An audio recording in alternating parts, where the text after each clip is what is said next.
Tonight on Bridge City News, a Lethbridge senior has been hospitalized with serious injuries after a random violent assault yesterday afternoon. Prime Minister Justin Trudeau defends his government system of appointing judges after questions as to why 5 of the last 6 federally appointed judges in New Brunswick have personal connections to Liberal Cabinet Minister Dominic LeBlanc. And America celebrates Independence Day, along with some controversy over President Trump's emphasis on showing off military muscle. Critics say it was a campaign event. Your nation, your province, your southern Alberta. From the heart of Lethbridge, it's Bridge City News with Paul Arthur. Good evening. Thanks for joining us. Lethbridge police have charged a 32-year-old woman in connection with the assault of a senior citizen. The incident happened late yesterday afternoon along Dieppe Boulevard South, where a 64-year-old man was moving his lawn sprinkler on his front yard when a female approached him and began yelling. The man called 911, but the woman struck him with an unknown object, breaking his nose and cheekbone, causing profuse bleeding. The suspect then entered a home down the block. The victim remains in hospital in critical but stable condition. Staff Sergeant Dwayne Smith says that crimes like these can be difficult to gauge. It's difficult when they're in these situations. The one you're talking about, that was random. As far as I know, that was very random. I'm not sure the person was targeting somebody of a certain age group. It just happened to be convenient at that time. But all I can say is that people make sure that your doors are locked, windows locked. If you're outside working, like in this case, that you're aware of your surroundings. The person was approached. It sounds like the female was a little bit of aggressive, confrontational. In those cases, always be best to just remove yourself from the situation. If you can get in your car, get back in your house, lock the door, call police. To stay and talk to people. Sometimes they're not rational. I don't have all the circumstances about this one, but sometimes it's just best to remove yourself from the situation rather than try and reason with people. It is unclear at this time whether or not drugs or alcohol were a factor. Ashley Brooke Peterson of Lethbridge is charged with assault causing bodily harm. Lethbridge police say they're looking for more Watch program volunteers and are accepting applications for up to 20 additional positions. Jeff Cove, who is a retired police officer turned Watch program volunteer, says the program is a must-have on the resumes of those wishing to kickstart their careers in law enforcement. Currently, there's a number of very, very good quality young people that are working towards a career in law enforcement and getting into law enforcement. And for them, it's an opportunity to be able to practice their skills, to be able to talk to people they don't know, to build relationships, to diffuse situations using nothing more than their mouth and their words, and to learn to be out in the community, be respectful to people, all groundwork, foundation competencies that all police officers need to possess so that they can connect with the community and be there with them. I've picked up a lot of needles a day. We've been interacting with people on the street, making sure they're safe and the environment is safe, making sure we call services for them, like the DOT, call archers for needles when we see them on the ground. And yeah, we've experienced so many stuff on the street. For those on the Lethbridge north side, you may be wondering why the grass at Legacy Park is looking a bit brown. City officials say a system failure has shut down all irrigation.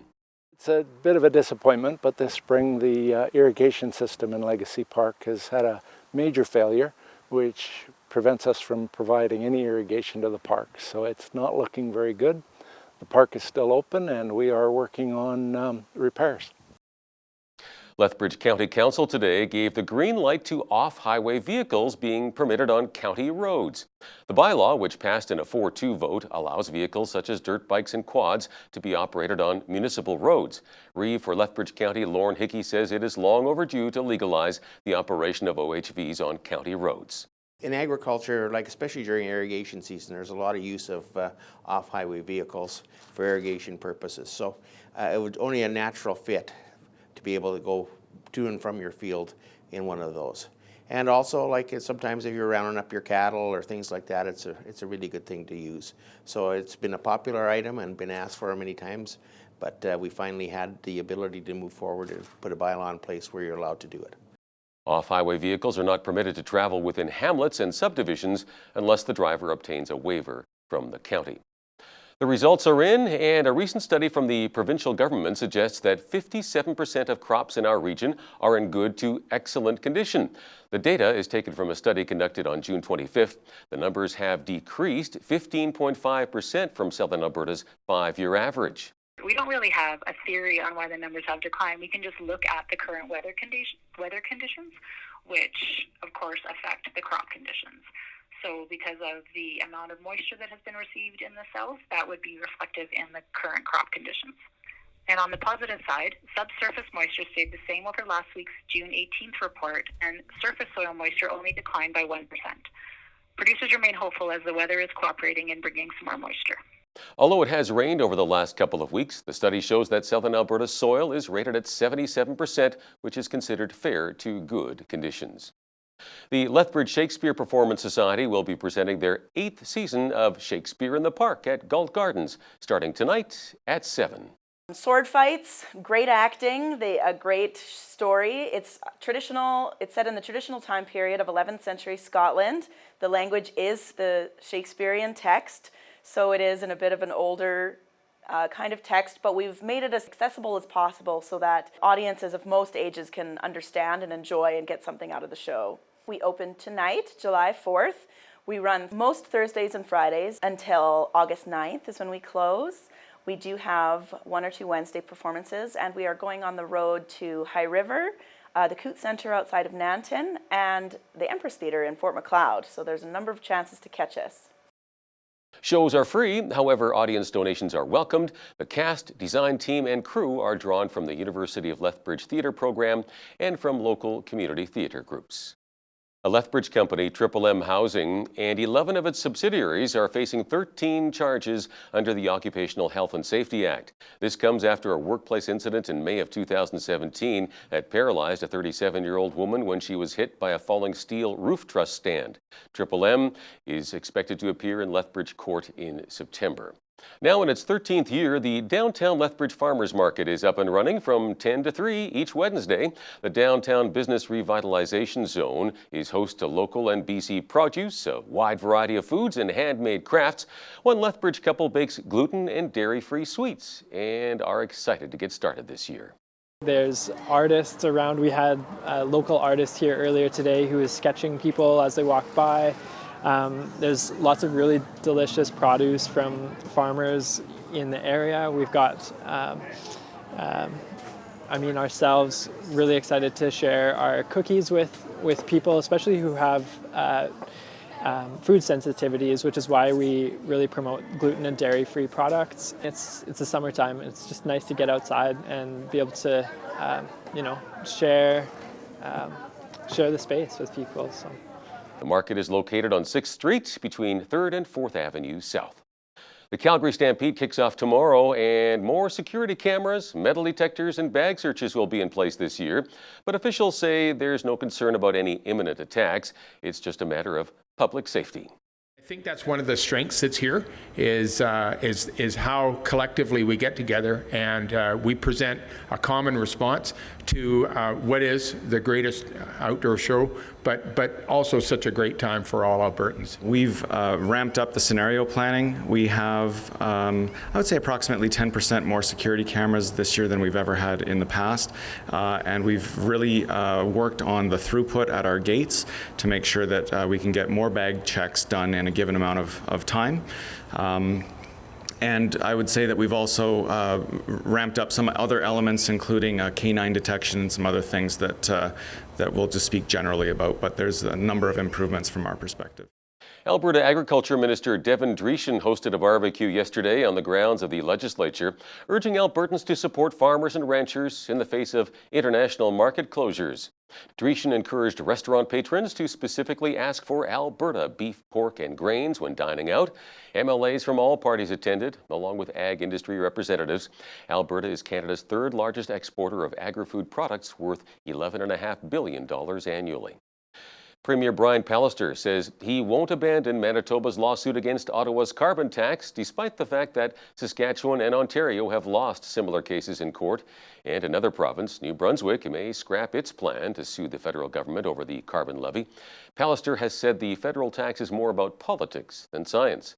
He says Manitoba's lawsuit will not cost taxpayers very much because the province will mainly use its own lawyers.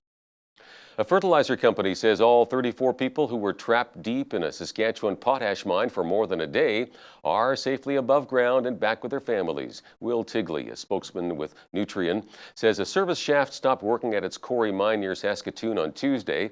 By last evening, the staff were back on the surface after taking a separate elevator normally used to transport potash. Tigley says no one was hurt and the mechanical problem will be investigated. A raging forest fire in northwestern Ontario has prompted the full evacuation of the First Nation community of Kiiwewin. Former longtime Chief Joe Meekus says the latest group of 200-plus residents is being flown to Timmins, with the fire just kilometers from the community. Meekus says those with medical issues were taken out of the community first.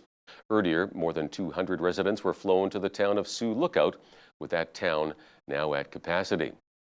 Toronto police say they're looking for more potential victims after arresting a man for allegedly sexually assaulting 3 kids at 2 city churches.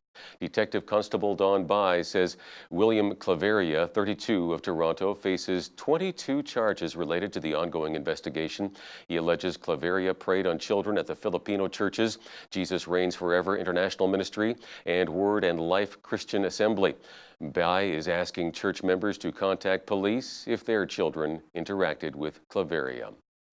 Prime Minister Justin Trudeau says U.S. President Trump did raise the issue of 2 detained Canadians when he met with President Xi Jinping at the G20 summit in Japan last weekend. Yesterday, a Chinese foreign ministry spokesperson accused Canada of being naive and relying on what he called a so-called ally. Canada will always stand up clearly for the well-being of Canadians and for Canadians' interests, but we also stand up for our rules and our values around the world, and that is something that our allies appreciate. And the fact that there are so many people, not just the United States, but others, who are speaking clearly and strongly to China that this behavior is not in their interest, not in China's interest, and not indeed in keeping with the peace and security and the rules-based order that we've established in the world, is a very important and effective message. Meanwhile, Prime Minister Justin Trudeau says his government system for appointing judges is merit-based and transparent. But he did not specifically address a question about why 5 of the last 6 federally appointed judges in New Brunswick have personal connections to Liberal Cabinet Minister Dominic LeBlanc. Democracy Watch filed a complaint to the Ethics Commissioner after a report that 1 is LeBlanc's neighbor, a 2nd is a relative, and 3 helped him pay off debt he accumulated during his 2008 run for the Liberal Party leadership. We have a merit-based, transparent appointment system. It was a significant improvement over the process that Stephen Harper and the Conservatives had in place that was not transparent, not merit-based. We are pleased that we have nominated top-notch judges right across the country, and we will continue to. We are fully confident that the process, the transparent, merit-based process that we've put in place is the right one, and we stand by it. America's capital held its Independence Day parade along historic Constitution Avenue with the backdrop of the Washington, D.C. monuments this morning. But there was also some controversy over President Trump's evening ticket-only VIP event he is calling a salute to America. Trump ordered the Pentagon to stage military demonstrations, something critics say will turn the national holiday into a campaign event. Emergency crews in Southern California are responding to at least 24 medical and fire incidents in the wake of a 6.4 magnitude earthquake that struck near Ridgecrest, California. There have been no reports of injuries in the Los Angeles area, though, which is about 240 kilometers southwest of Ridgecrest, home to around 28,000 people. People from Las Vegas to the Pacific Coast reported feeling the quake. A veteran seismologist says this is the strongest quake to hit Southern California in 20-some years. It looks like we are in for a few showers before we get to enjoy some sunshine with warmer temperatures. The forecast is coming right up. Taking a look at our 7-day forecast, mainly cloudy with a 60% chance of showers overnight with a low of 10. For tomorrow, mainly cloudy, a 30% chance of showers in the afternoon, with the risk of a thunderstorm and a high of 21. Saturday, we should see a mix of sun and cloud with a 60% chance of showers and a high of 25. For Sunday, mainly sunny and 25 degrees. Monday, much the same, sunny and 24. Tuesday, we have clouds rolling in with a 40% chance of showers and a high of 21. And for Wednesday, sunny and 24 degrees. Looking at the almanac, the average high for this time of year is 25 with an average low of 10. Highest temperature on this date recorded back in 2001 at 38 degrees. Our record low was 2 in 1999. Sunrise was at 5:30 and sunset at 9:42. Looking at the national forecast for tomorrow, Victoria will be mainly cloudy with a high of 20, cloudy and a 60% chance of showers, and 19 degrees for Vancouver. Calgary will kick off Stampede Week with clouds and a few showers, a high of 17. Edmonton, cloudy and 20. For Regina tomorrow, a mix of sun and cloud and 23. Cloudy and 22 for Saskatoon. In Winnipeg, a mix of sun and cloud with a high of 25. It will be a hot one in Toronto tomorrow, a mix of sun and cloud and 31 degrees with the risk of thunderstorms. Much the same for Ottawa, Montreal, and Fredericton, but even hotter at 33 degrees.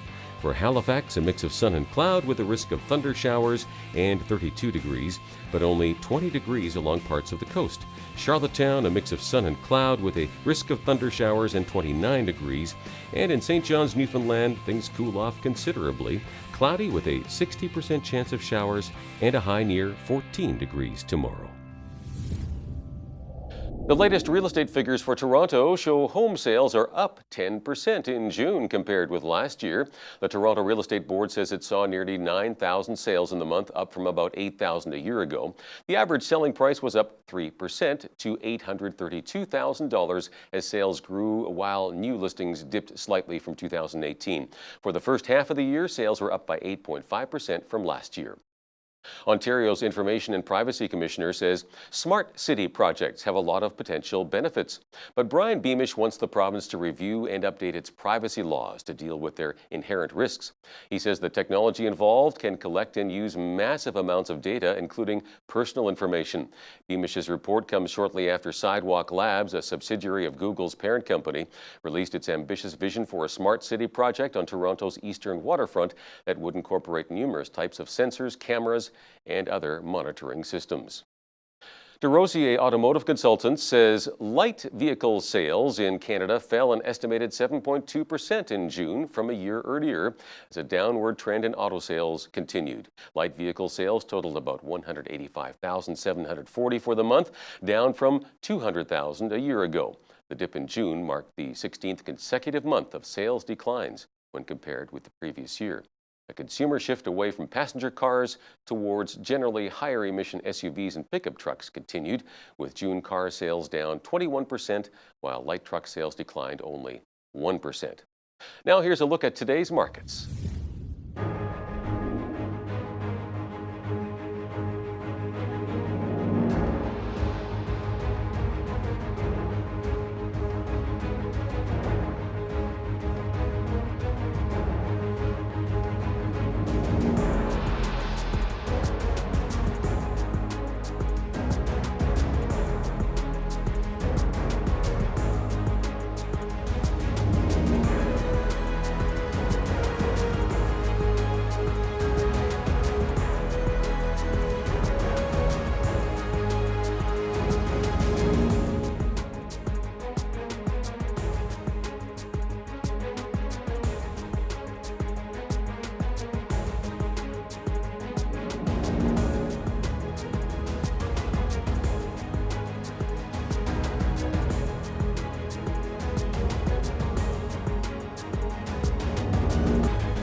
Recapping one of our top stories this hour, a Lethbridge senior remains in hospital with serious injuries after a random violent assault that occurred on his front lawn yesterday afternoon. Today's elementary school curriculum often includes gender theory, teaching that gender is fluid. Is it too much, too soon? Well, the parents of a 6-year-old in Ontario think so. Journalist Barbara Kay joins us next with a story that raises some concerns. That's next. But first, here's a look at what's happening in and around your community. Here's your Bridge City News community calendar. Come out to Galt Gardens and enjoy Shakespeare in the Park 2019 every Thursday and Friday beginning July 4th and running until August 9th. The Lethbridge Shakespeare Performance Society presents the action-packed and exciting play Macbeth. Suitable for all ages, shows are free with an opportunity to donate. Experience the timeless magic of one of Shakespeare's best-known plays. For more information, call Kate at 403-329-4568. It's the 5th annual Latin Fest in Lethbridge, taking place Saturday, July 6th from noon to 9 p.m. in Galt Gardens. Admission is free. Enjoy delicious Latin American food vendors, live bands, dancing, and entertainment. For more information, go online to saea.ca.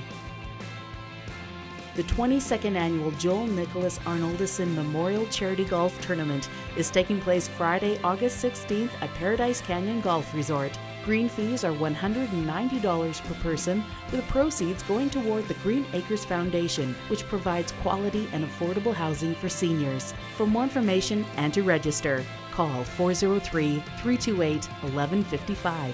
And that's your Bridge City News community calendar.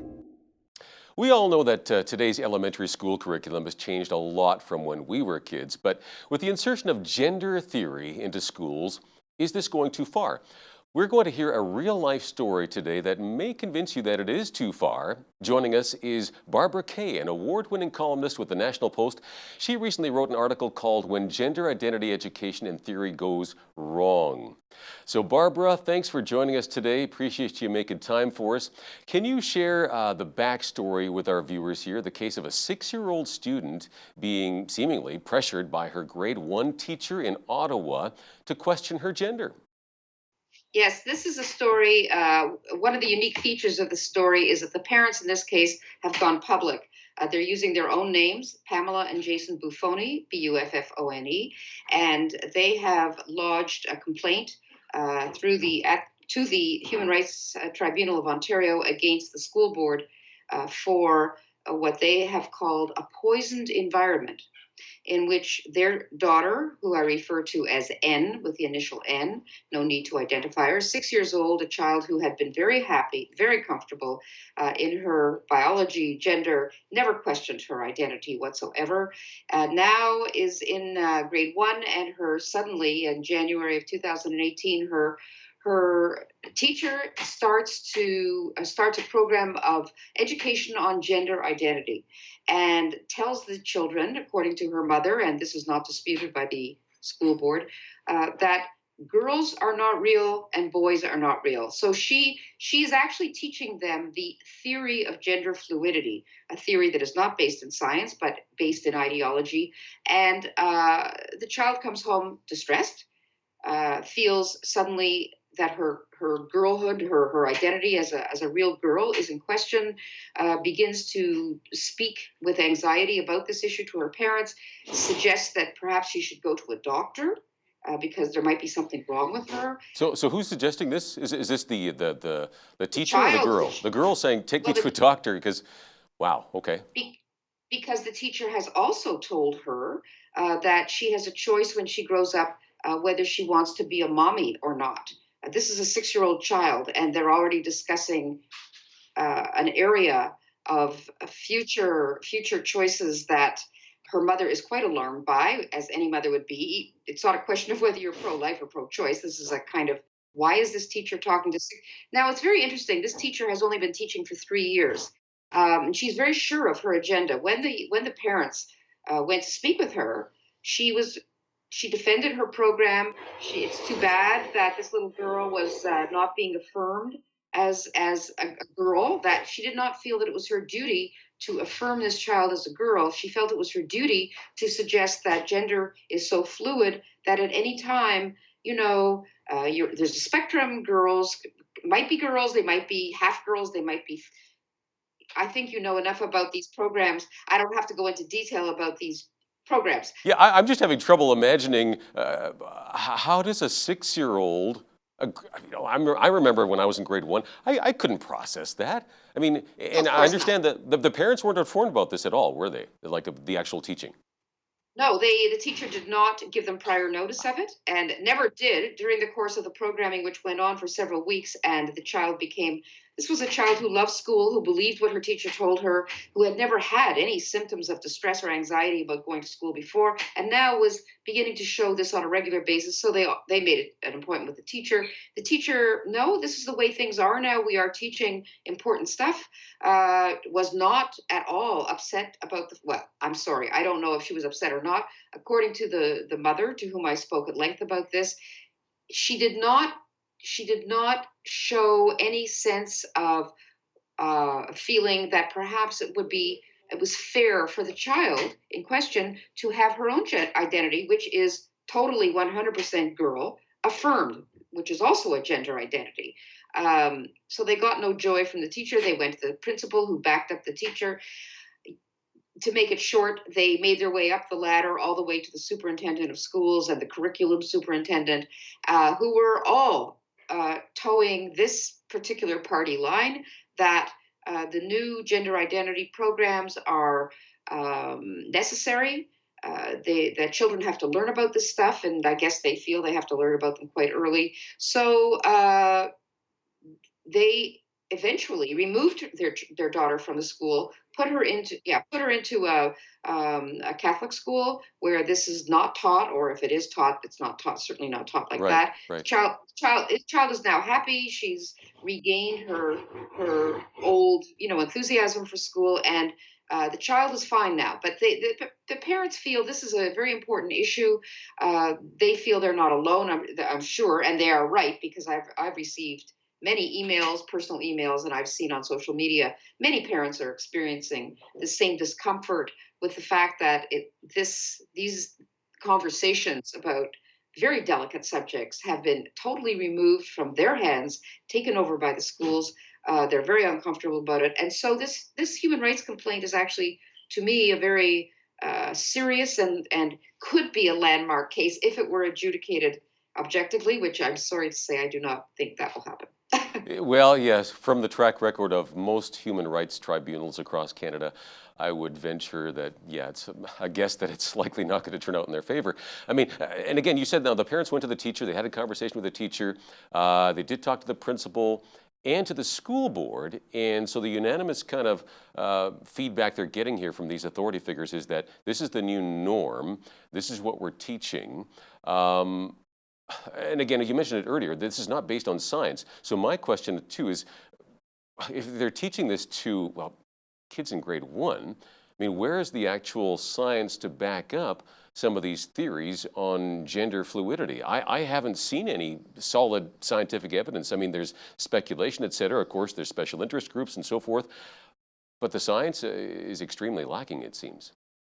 Well, what they have is what I would call a pseudoscience, which written by ideologues, trans ideologues and their allies, which says, because there is a tiny percentage of the population that is gender dysphoric and does believe they were born. And by the way, I'm not denying that this is a phenomenon. It is true, but it does affect a very tiny portion of the population. But what they have decided is that this reflects actually a phenomenon that is actually a harbinger of what is if we would get rid of these ideas that sex is binary, or that sex and gender are in sync with each other, which happens to be the case for 99% of people. They would like for the numbers of children, the activists amongst, and this is my deduction, this is not something they will admit, but I see these programs not in terms of education. I see them as a form of recruitment in order to suggest to children. And by the way, there's lots of non-conforming children. When we were kids, there were girls that liked to dress up in fancy clothes and princess outfits. And there were kids that would only wear jeans, and they loved to, fight with the boys. And I was a tomboy myself. I never wanted to wear dresses. I only wanted to wear jeans. I mean, there's such a range of behavior in children. Some of it does not conform to stereotype, and some does, but it means nothing at age 6 because I've seen the science on it, and the statistics say that these kids, generally speaking, the vast majority grow out of this as they get older. I mean, do we need to, call a psychologist because, Johnny is playing with a Barbie? Most of my boys played a little bit with a Barbie, and I have girls too. Some of the girls like to, like I say, wrestle, and Yeah, very normal. Very normal. they all turned out to be their gender. I don't get it. Well, the trouble is today, if you did call a psychologist, they would probably say, "Oh, if your child is suggesting that perhaps they do feel like the other sex, your job is to affirm, not to watch, not to wait, not to say let's not make any judgments yet. Let's just see." And also, a lot of non-conforming behavior is indicative of a future sexual orientation as gay or lesbian. So what these trans activists are actually doing is interfering in a child's psychological development because boys, for example, that like ballet or that they're into what are considered girly behavior, very often this is a kind of predictable trait of a boy who will end up to be homosexual. But that's a whole different thing from being transgender. And what happens is that some of these kids are being rerouted gently guided into assuming that because they are indicating behavior typical of many girls, well, perhaps they really are a girl, and they're in the wrong body. Well, this is for me a very abusive thing to do to any child, to interfere with who they are. And you're talking to kids who still believe in the tooth fairy, right? They're 6 years old. Yeah. I mean, It's they, just so out of proportion. It really is. And again, teaching that, this is the norm, that, gender dysphoria is common, when it's in fact something very rare. It just seems misleading, first off. And, there's a contradiction, isn't there, here somehow? That we want to be inclusive, right? And in one sense, that could be a good thing. But when the inclusive curriculum seems to focus exclusively on the positive promotion of just one group, where'd I miss something here? Like you were talking about affirming the feminine gender identity. Well, yeah. What about these precious kids? what the lawyers for the school board are saying in response to the Buffoni's complaint is that they do not deny that the Buffoni's daughter suffered adversity or that she was distressed. They're not denying that, but they're saying that it is more important to accommodate, to educate according to this gender fluidity. This is the legal right of the school board to do this, and that her child's distress does not fall under the banner of legal reasons to win a complaint. In other words, that's not her human right. It's not her human right to be affirmed in her gender identity, but it is the right of a gender dysphoric child to be affirmed in theirs. That seems wrong to me, and I don't see how any objective observer could say that.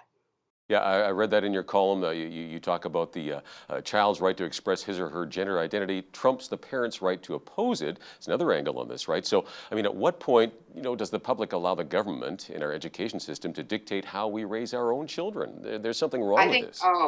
I think it's very clear that the government, well, I don't know about the government, but I do know that the elementary teachers, the educators, feel that the children they do not belong to their parents, that educators take priority what they think is right. They feel that parents are often ignorant or bigoted or any number of other things, and they feel that the state has a far more judicious and far more beneficial. They feel they know better than parents, and well, they do. The state definitely feels. And by the way, parents that do object, they run the risk. This is the scary thing, and that makes it quite totalitarian.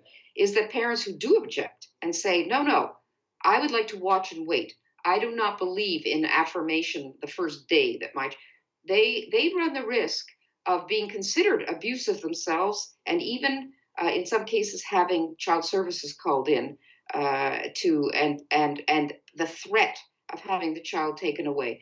We're living through a quite Orwellian, and I want to say something, Paul. To I don't know. I think many of your audience is religious. They're Christians. I want to say that the state seems to feel that only Christians are opposed to this program. I am not Christian. I am not religiously observant. I think that this is a very serious and dangerous thing that these people are doing, and they're playing with children's minds in a way that I find extremely disturbing. And it's backed by a philosophy that is really bad. I'm really glad you brought that up because, you know what, I take concern for all people groups, different faith groups, etc. You know what, I want to extend dignity to all people, including the trans community, the LGBT community. That's okay, all right? We all have different views on the world and we want to live at peace. I firmly believe in that. But like you say, it's not just the Christian or the religious community. There are non-religious people out there who have a lot of concern over this as well. I've run into the same thing. People are saying, hey, hold on a second, something doesn't seem quite right here. The emperor has no clothes and nobody's speaking up, right? So, I mean, how widespread is this, by the way? I mean, this is focusing on one Ontario school board, school district, but I'm convinced this is happening in other places across Canada as well. Now, you've put a couple of articles on this. You're writing for the National Post and some other publications as well, so it's getting a lot of coverage. Are you getting feedback from any other parents who have run into the similar things? Yes, Okay. one parent I was particularly struck by enough to be in touch with her and to have a telephone interview with her and subsequently to write about her in the National Post as well. She told me that, and she was in Ontario, but in another school district, and she told me that her son, who was 9 and had also never exhibited any discomfort with his body or his gender or his, came home out of the blue one day. It's always out of the blue. I hear that a lot. And told his parents that he was a demi-girl and pansexual. And they were like thunderstruck. They what? And they also discovered that these lessons, the same kind of lessons, had been introduced recently into the curriculum. And he persisted enough for them to take him to a psychologist who was not drinking the Kool-Aid. They luckily found somebody who actually was objective. And she said, what school? What class? And when they named the teacher and the school, this psychologist said, you are the 7th set of parents to come to me with this issue. Now, this is 7th out of 32 children. Wow. Paul, epidemiologically, is that possible? No, it isn't. It just is simply impossible. So what it's saying is that, look, kids are highly suggestible. Precisely. And this is what's happening. They are actually they're getting into kids' minds and they're playing with them. And I consider it child abuse.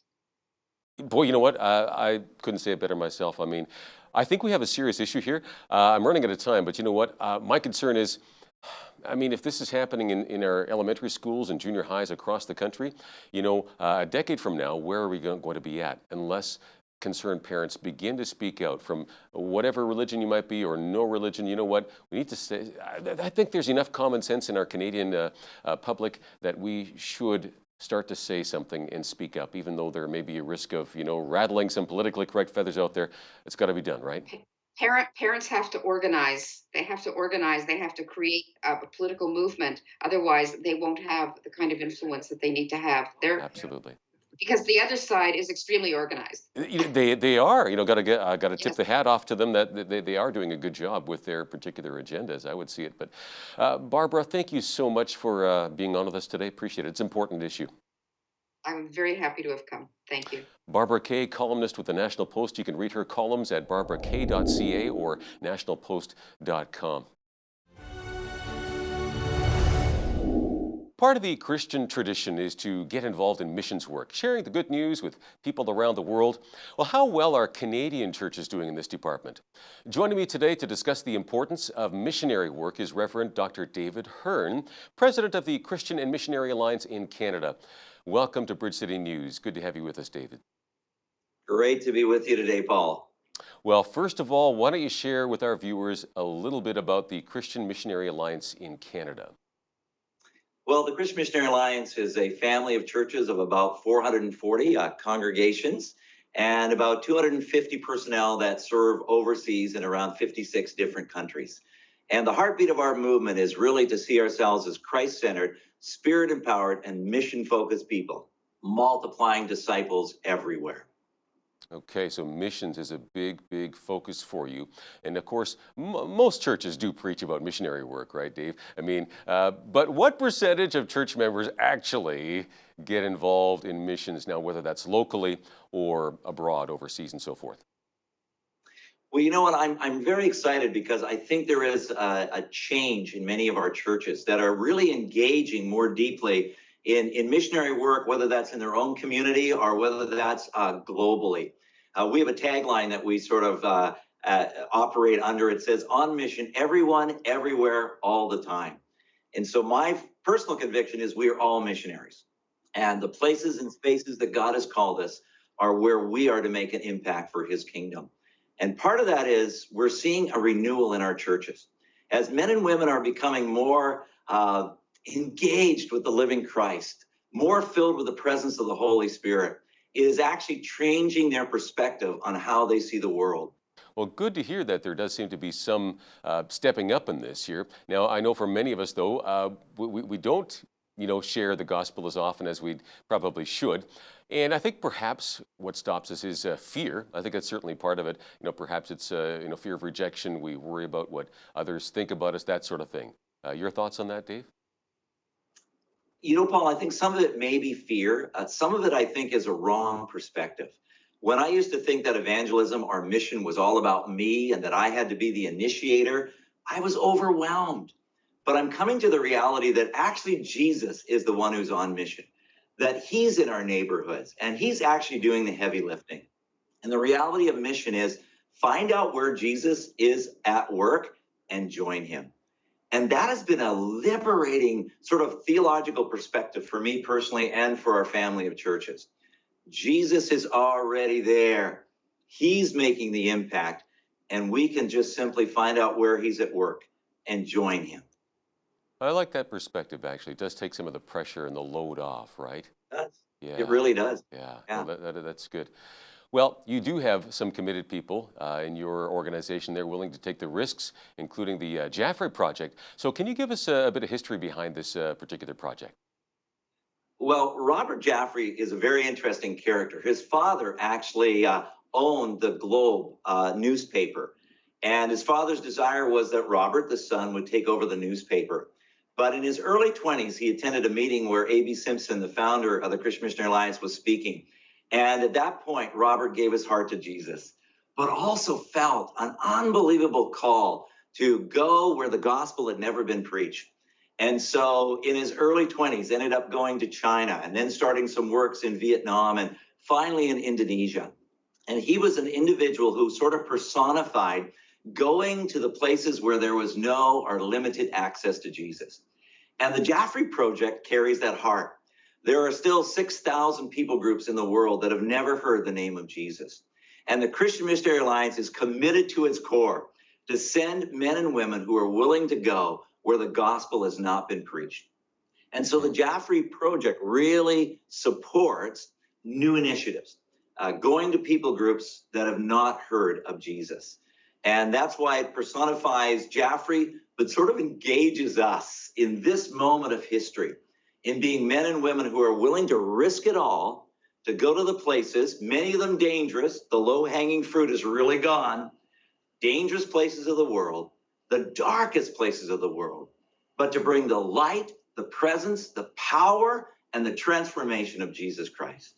Okay, so that's a high goal there, reaching the least reached people groups in the world. Can you explain actually how you measure this? I mean, what qualifies as a least reached people group? It's usually people groups that have less than 2% who are followers of Christ. And so the reality is that, as I mentioned, there's still about 6,000 of those groups in the world today. And we're on a march to take that to zero. Okay. That's a good goal. I know one of your goals is to reach a people group called the Huichol, if I'm pronouncing that, or Huichol, a Mexican Indian group, right? And Yes. so who are they? Yeah, what do they believe? The Huichol are really an animistic people group in Mexico. And they're very obscure. They're a very isolated people group. But we have families that are working with them. And we're seeing them come out of darkness and into the light of Christ. And it's just amazing to see the transformation in the Huichol people as the power of God invades their world and transforms them from the inside out. Now, how do you go about reaching a group of people like this? I'm assuming they're entrenched in this animistic belief system, right? It's been there for maybe centuries, whatever it is, right? So how do you convince them that Jesus is real and actually cares for them? You know, it always begins with relationships. When we often go into a new people group, we find out what are the needs, what are the things that we can do on the level of compassion and care to be able to minister to where they are at as people. And often it's as we are compassionate, meeting their physical needs, meeting their emotional needs, that we build relationships. And the question often gets asked, why did you come? Why do you care about us? Nobody else seems to care about us. Why are you here? And that's when we can bridge into a conversation about the fact that Jesus has transformed us, and we want to bring the good news of Jesus to you. Okay. And is there any progress being made there? Are souls being saved? Or is it still in that kind of relationship building process? Where are you at there? We're seeing with the Huichol people some of our first converts who are coming to Christ, which is absolutely amazing. In other places of the world, we're working with the Yazidis of northern Iraq. And again, the challenge we faced there was they were devastated by ISIS. But we came in offering compassion, offering the love of Jesus. We were often handing out, coats and caring for their physical needs. But we also had Bibles with us, and it was illegal to hand out Bibles, Paul, but we let them steal our Bibles. It was wonderful. So we had a table full of Bibles, and as we turn our back, they'd steal our Bibles, and we'd say, thank you, Jesus. And now the 650,000 Yazidis of northern Iraq, they're able to read the Word of God, and they're coming to faith. And we're on the verge of planting a church among the Yazidis of northern Iraq. It all begins with relationship. Yeah. So there's no church there at all at this point? I mean, or are there some from other groups, or there's literally nothing there? There's no specific church among the Yazidis. Now, there are churches in northern Iraq among the Iraqis and among the Kurds, but the Yazidis, up until the crisis with ISIS, were actually untouchable. You could not get to many of their villages or the places where they were, as ISIS broke into their villages, and it was tragic, a humanitarian crisis of epidemic proportion. The men were often slaughtered, the women raped, the children kidnapped, but many of them fled to a place called Dahuk, northern Iraq. And we have an Alliance church in Dahuk, northern Iraq. And we have a pastor who loves the Yazidis. And so he gets us into the refugee camps, and that's where we begin to build those relationships and see lives change. That is exciting. And of course, there must be a tremendous amount of healing, emotionally. And it's just, with all that hurt that's been inflicted on these precious people. So that's going to be a long-term thing in one sense. Doesn't happen overnight for sure, right? But you were saying they are responding to the good news. So they're wanting to read the Word of God. That is exciting.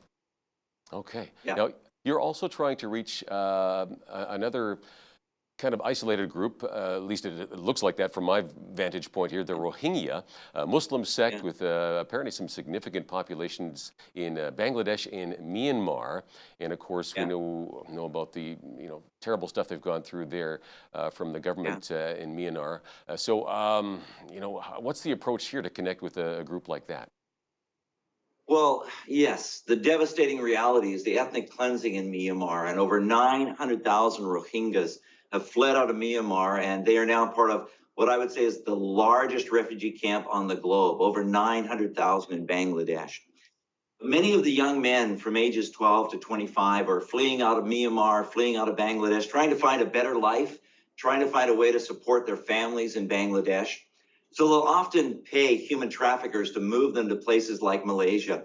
But what actually happens, Paul, is they get taken to camps in Thailand. And there they are tortured while their parents and family members listen over cell phones, while their loved ones are tortured and extorted for more money. When they do get out of those camps in Thailand, many of them do make it to Malaysia, some to Penang, but they have no status. So they'll get jobs, and yet they'll be exploited by employers. They'll often be arrested by the police. But we have a ministry in Malaysia, and a man that absolutely loves the Rohingyas. And every Thursday night, he's developed a class where he teaches them English. But what we discovered when we were there, Paul, was that even though they come to learn English, it is the only 90 minutes in their world today where they are safe, where they know that they're loved. And you watch these Rohingya boys, they come into the room and their faces will be kind of, filled with fear, and they enter into the room and it's like they've entered into the presence of the kingdom of God. And all the fear begins to melt away. And all of a sudden you hear laughter begin to break out in the room. And Bob, who looks after these boys so well, will say, "Okay, boys, we're going to sing." And all of a sudden, 40 or 50 Rohingya boys will clear their throats and they'll start to sing, "God is so good. Yeah. God is so good. God is so good. He's so good to me." And the atmosphere changes. And all of a sudden, life enters into the room. And we're seeing these Rohingya boys come to Christ, and their lives are being transformed forever. This is a staggering moment in human history where I believe people groups that have not been accessible to the gospel are now accessible, and lives are being changed for eternity. Yeah. We have to come back to that eternal perspective over and over again. So key. And you'd probably welcome some more people willing to say, "Hey, you know what? I think this is for me. I want to be part of this, to change lives, to reach some of the unreachables, if you will, right?" The Bible puts, of course, an amazing emphasis as well on caring for the less fortunate. It goes hand in hand with the gospel, wherever you read this in the New Testament, right? So are there any specific needs for the Rohingya right now, that things that they're needing? Well, what we're trying to do is trying to get families back together. You've got Rohingya boys in places like Penang and other places in Malaysia, separated from their families who are in Bangladesh. So we have workers that go back and forth between Malaysia and Bangladesh and reunite families. And that's a beautiful picture of God's grace. Meeting the physical needs of those who are in the camps in Bangladesh are really important, but also helping to find ways to get Rohingya boys status in Malaysia so that they can actually be out of the fear of persecution. And then also refugee sponsorship.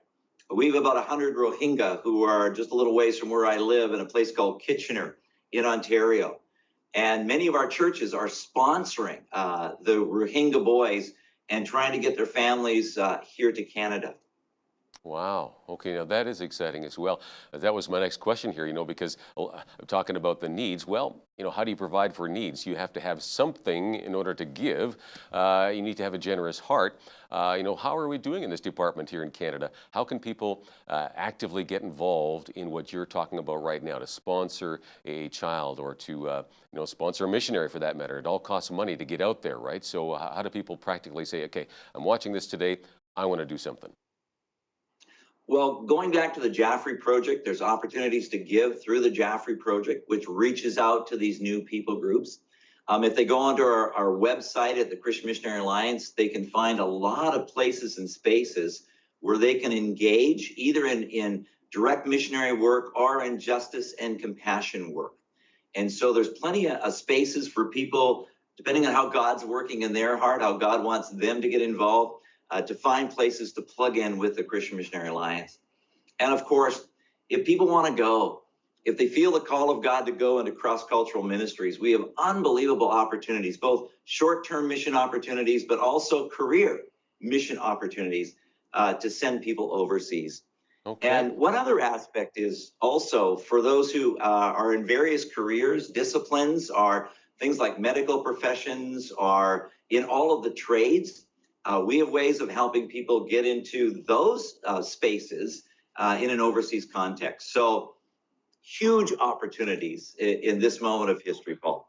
That's great. So people can simply go online. They can give you guys a call and get more details as needed. Again, whether you're a doctor or a mechanic or a farmer, I mean, all of these skills are needed over there. Or if you simply have a willing heart, you know, that's what God ultimately is looking for, right? Oh, right on, Paul. Right on. Yeah. Can't believe I'm out of time. We could do this for a while longer, I think. I really appreciate what you're doing. Thank you so much, Dr. Hearn. Thank you, Paul. Great. Love what you guys are doing. And this is a great moment in history. And may the church in North America be awakened as the globe is being shaken. Oh, you guys keep going with it. That's awesome. All right, Reverend Dr. David Hearn, he's the president of the Christian and Missionary Alliance in Canada. Do check out their website, cmacan.org. And on behalf of all of us at Bridge City News, thank you so much for watching.